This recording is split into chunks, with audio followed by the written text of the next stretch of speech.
Welcome back to Brewing Around the Realm. I am Dave, your amateur brewmaster. On this episode, I'm brewing up a Munich Dunkel. It's not a recipe style I've brewed up before, but this recipe does come from one of my favorite brew pubs in Pittsburgh, Pennsylvania, the Church Brew Works. They had this recipe listed on the American Home Brewers Association website. I will link directly to that over on brewingaroundtherealm.com. And I will also have the beer XML file for the version of the recipe as I brewed it.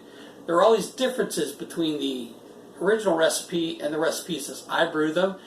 Most recipes come as 5 gallons, and I brew 6 gallons to make sure I have enough left to get 5 gallons into a keg. So I'm going to start you out here. I'll take you through the recipe, show you all the ingredients, and then take you through the brew day step by step.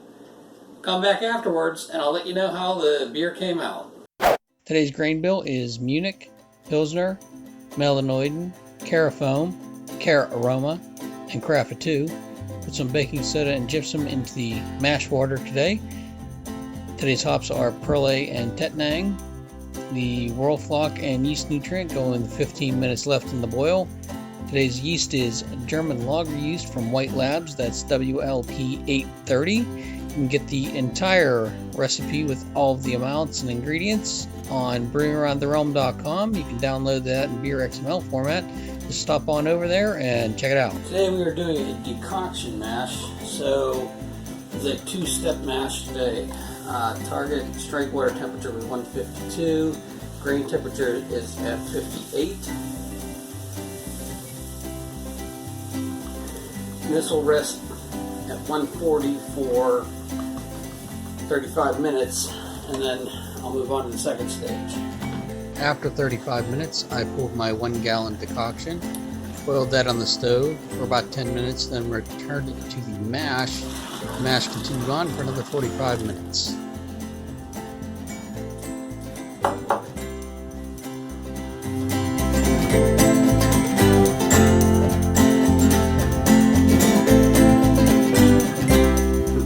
Our boil has started, and I've got 0.85 ounces of Perle.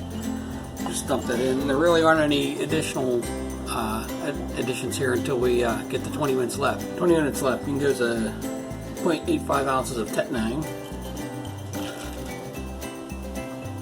15 minutes left. We got the wort chiller and yeast nutrient and Whirlflock.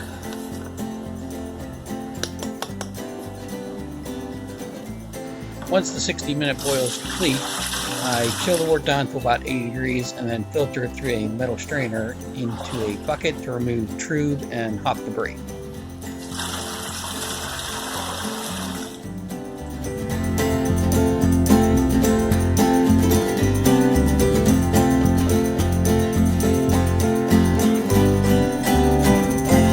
So I hit all the numbers, and this is right at the 6 gallon mark.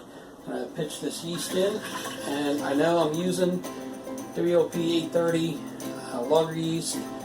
My pitching temperature is probably right around 70 degrees here.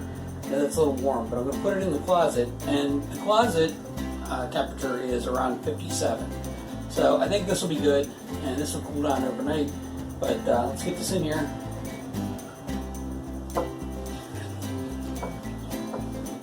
That was a pretty straightforward brew day. I was really interested to brew this because I'd never brewed a lager before. I don't really have a fermentation area where I could properly chill this and cool it, but I do have a closet that usually stays around 50 degrees in February, March. When I did brew this one, and I brewed it, left it in the closet for a week, brought it out for a week, and set it out in an area that was about 68 degrees for a diacetyl cleanup, and then I kegged it and left it for 3 weeks to lager. Came out really, really good. I'm really happy with this. I've got this in my Church Brew Works glass here. It does get a nice foamy, creamy head on it, and I really like that. It did come out, and I don't taste any off flavors in this at all. I mean, I get a good hit of malt and a little bit of roastiness in the aroma on this one. For a flavor, I mean, I'm really happy with this. A little bit of chocolate, a little bit of roast malt, very nice body on this. I'm very happy with it. And it definitely reminds me of what the Munich Dunkel at Church Brew Works actually tastes like. So, if you're into lagers, you don't have the ability to ferment at a cooler temperature, don't be afraid.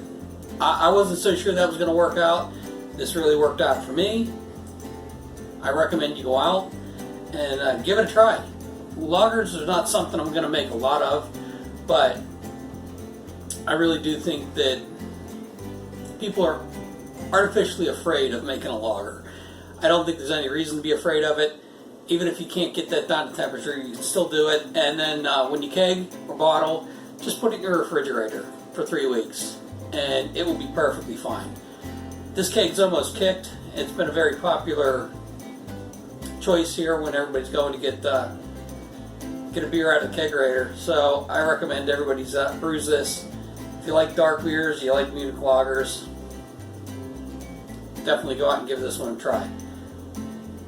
Until next time, remember to like, share, and subscribe to the channel. If you've watched more than a couple of videos, subscribe would be greatly appreciated.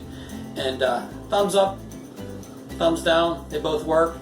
And either way, it's greatly appreciated. Until next time, remember, I make all the brewing mistakes, so you don't have to.